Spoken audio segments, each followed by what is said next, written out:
It's a great day for us that we are celebrating world's largest webinar on International Day against drug abuse and illicit trafficking. Waheguru ji का खालसा, वाहिगुरु जी की फतेह। Honourable Baba Iqbal Singh ji, president Kalgidhar Trust, chancellor Eternal University and Akal University. It was a red letter day in 1986 when he started Akal Academy in 1986 at Badu Sahib with 5 students. Honorable Babaji and his dedicated team of volunteers, teachers ushered in a revolution in rural education of the northern India. Childhood is the most crucial period of life. A child is a malleable and can be molded into any shape with proper guidance.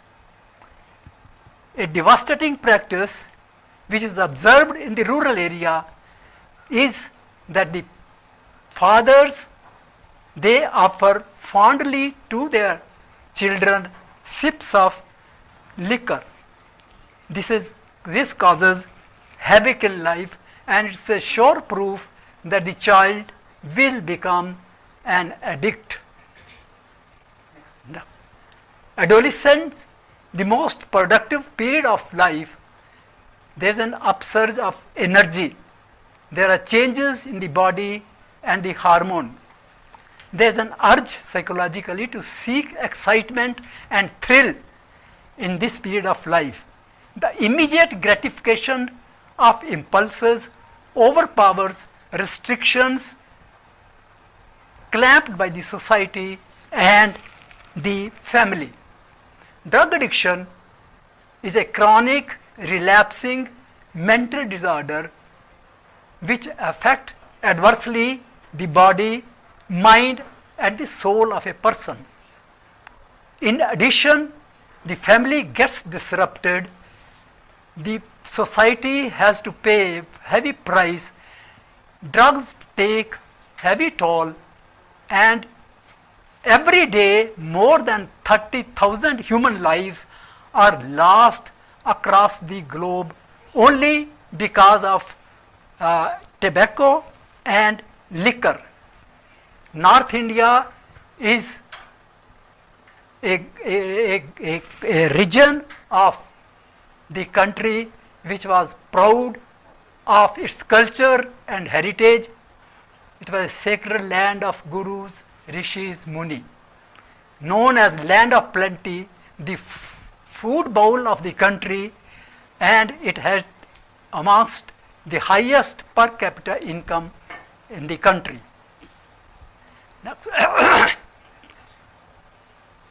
It was a land of brave people and courageous soldiers. This picture, there's a symbolic representation of their courage and valor when Alexander the Great, he wrote to his mother confronting great resistance when he invaded India.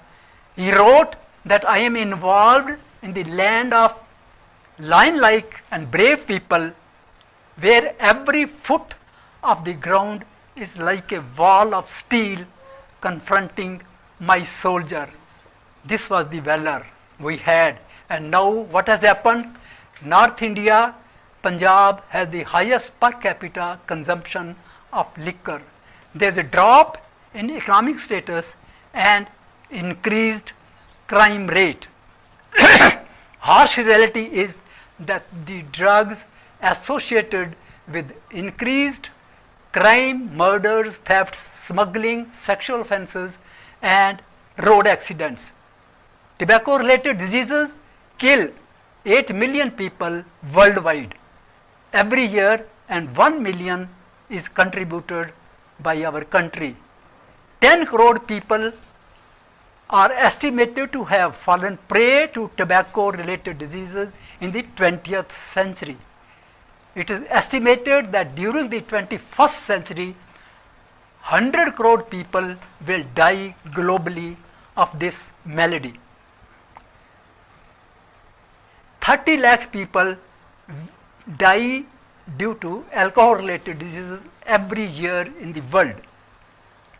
Around 3 lakh people are addicted to opiates in Punjab.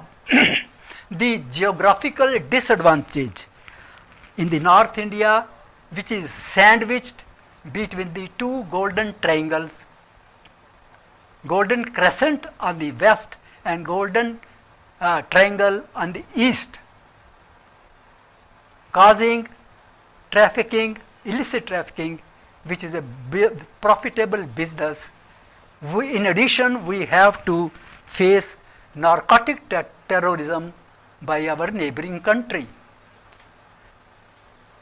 Seeing this plight, one day Babaji called me and expressed his deep concern and pain about the drugs ruining the youth of this region.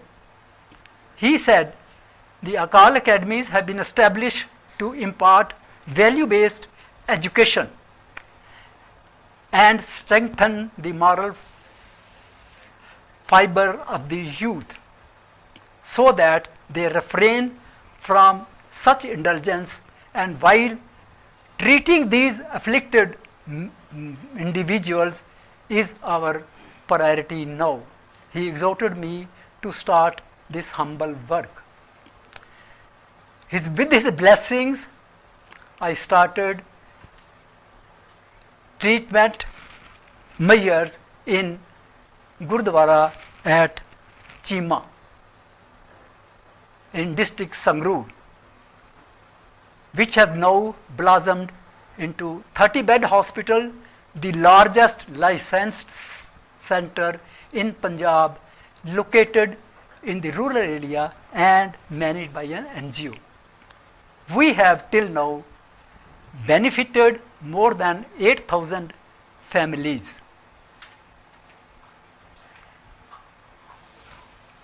When Honorable Babaji asked me to incorporate spirituality, so we did an experiment right in the initial stages. We had taken 2 samples of about 70 patients each, in each the control group and the experimental group, where we blended traditional treatment with the spiritual component, and we found that there was evidence that a blended group showed better outcome in the way that the withdrawal symptoms, they abated earlier, many of the withdrawal symptoms, and we followed up for 1 year, and we found that the abstinence was also different in 2 groups. So we found evidence of spirituality being an important component in the management of drug addiction. It played also a role in preventing these affliction. Thereafter, we followed the holistic approach, which consists of the conventional treatment, blending the same with the spiritual component. We follow there in the centers a structured schedule of prayers where there is daily recitation of scriptures, spiritual discourses, and meditation.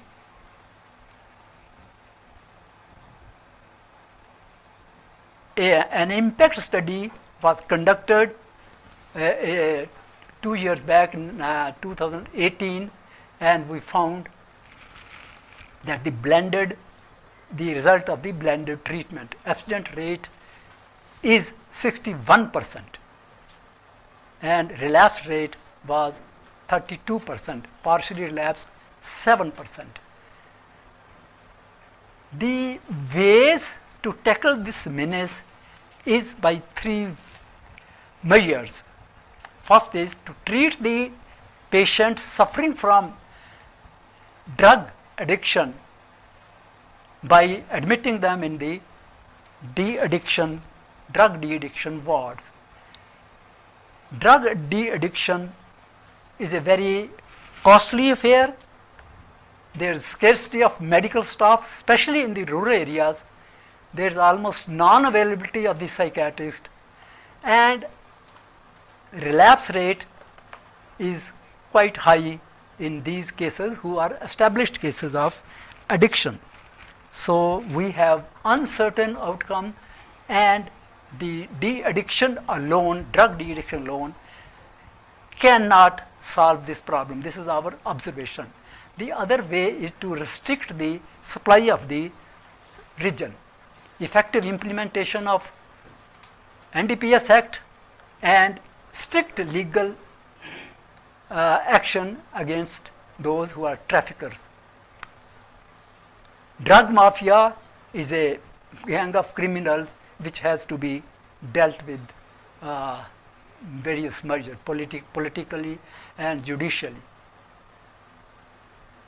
This third method is to prevent the drug addiction in the early stages. This is, prevention is better than cure, the old adage. I think it holds true even today.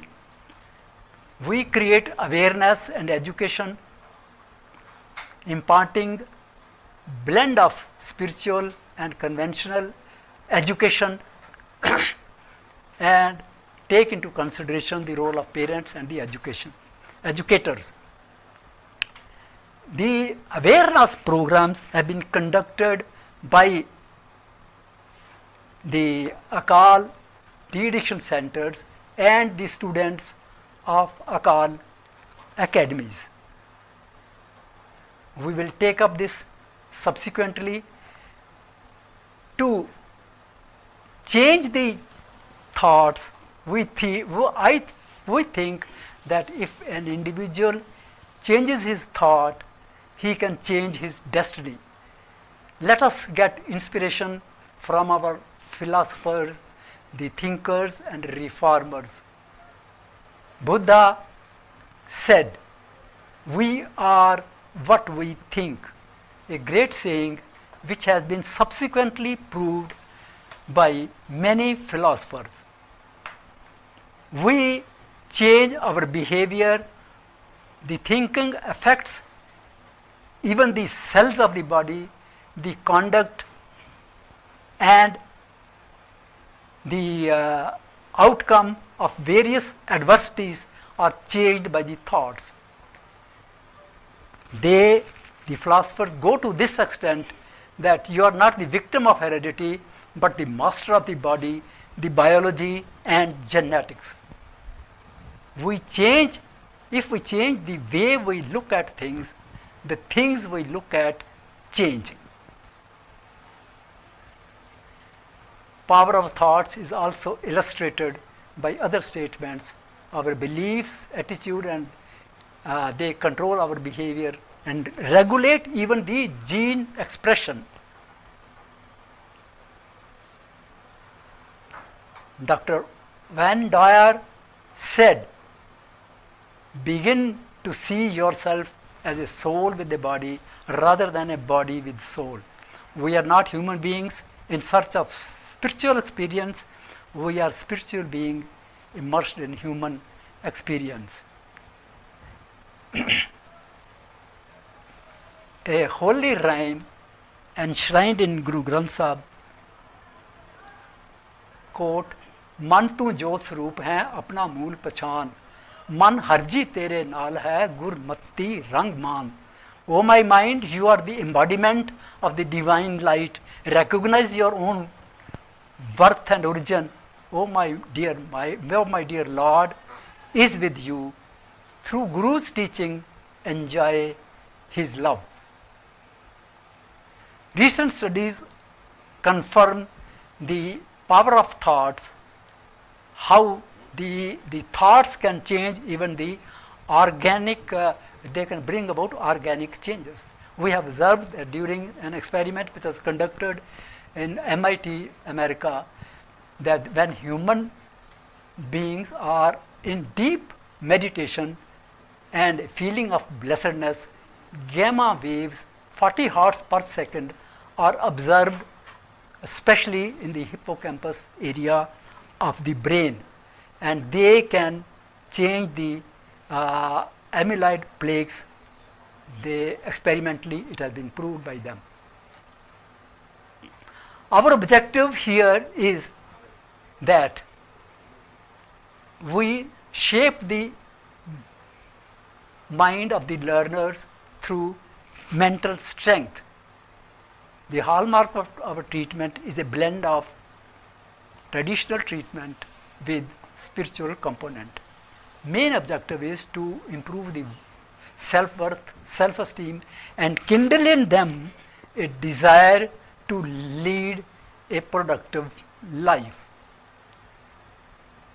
The clarion call I humbly make for the youth and their parents and the educators that they should instill moral and ethical values right in the childhood.